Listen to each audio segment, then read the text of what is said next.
Good evening, everyone. Today, I want to talk about how your narcissistic family can be your biggest haters. I definitely have some haters in my family. That's for a fact.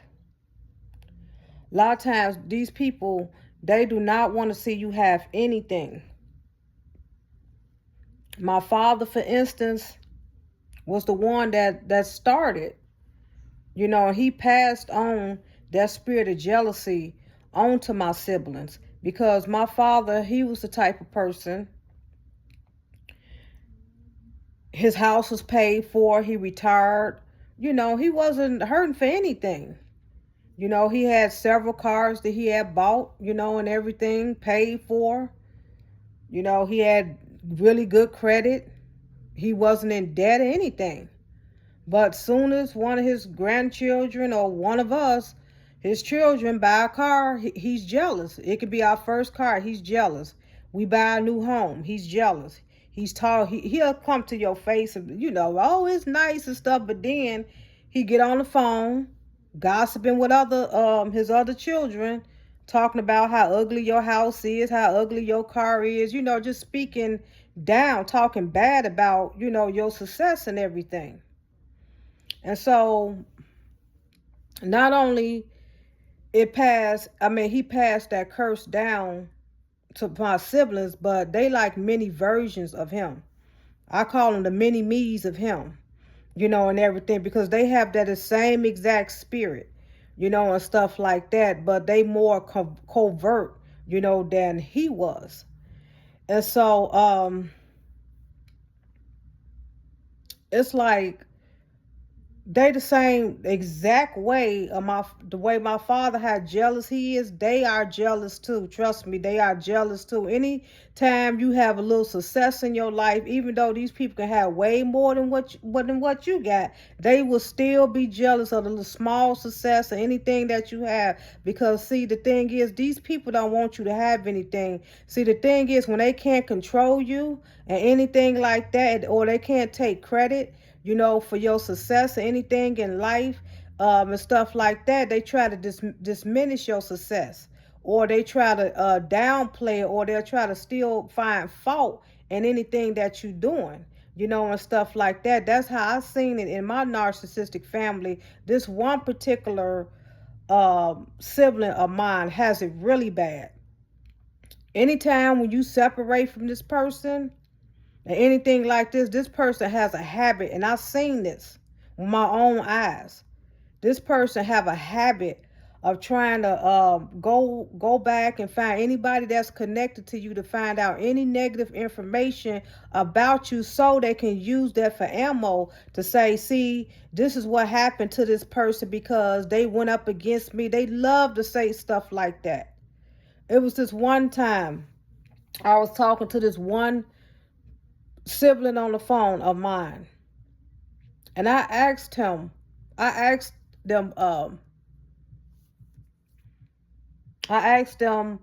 said, whatever happened to your friend? Reminding you, this person was friends, for many years, and then all of a sudden they had a fallout and stuff like that. And so I asked this particular sibling about this person. Mind you, they no longer friends. They haven't been friends in probably close to 20 years, I think now, or maybe less, I don't know. But my sibling happened to know everything that's going on in this person's life. And I'm saying to myself, how would you know all this stuff that's going on unless you got, people that spying on this person? And so this person was able to tell me all kind of stuff that's going on in this person's life, even though they haven't talked it in probably almost 20 years. They haven't talked or seen each other. But this person still knows all their information about what's going on in this person's life. And that let me know right then and there how when you separate from these people and stuff like that, these people still have a way of trying to find out, information about you and stuff, what's going on in your life, because A lot of times these people, they will consult with occulted people, people that's involved in the occult, like witches and warlocks and stuff, to try to put spells and stuff, spells on you and stuff, and word curses, and they try to see, what type of blessings that you have that's coming to you and stuff like that, so they can pray against it, so they can sabotage it.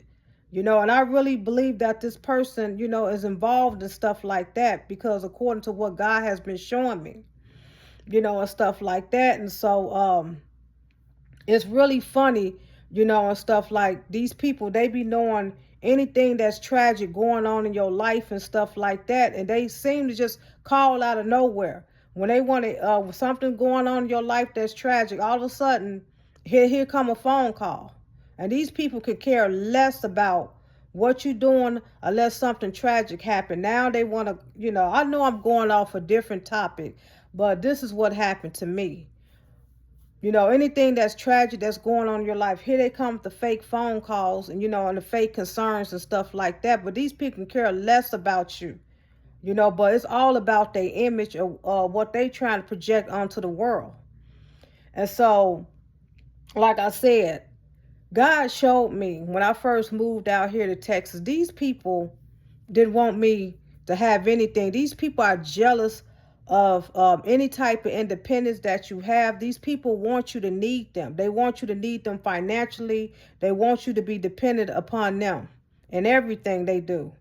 And so when you don't need these people for nothing and stuff like that, it infuriates them.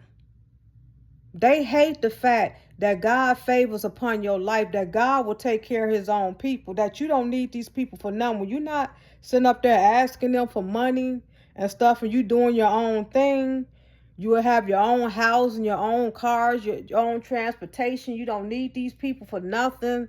That infuriates them. And see, the thing, they want to be able to say that the reason why you're going through stuff like that is because you came up against them like they God or something. These people wants to replace Jesus Christ in your life. These people want to take credit for everything that's going good in your life. But anything that's going bad, oh, they just want to take credit for the good things that's going on in your life. And so in my life, they can't take credit for any good thing that's going on in my life, because see, I don't need them for anything. God, he provides for me.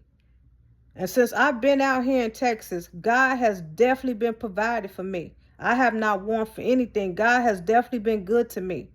I can't say everything been peaches and cream, out here, but one thing, without a shadow of doubt, God has been good to me. He has provided for me.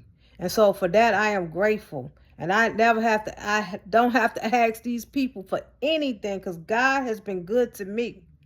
Yes, he has. And like I said, guys, if there's any goals in your life that you're trying to do, you must stay silent. You must be careful of the people that you're connected to that can possibly be used, as a tool to go back, to tell all your business and stuff like that.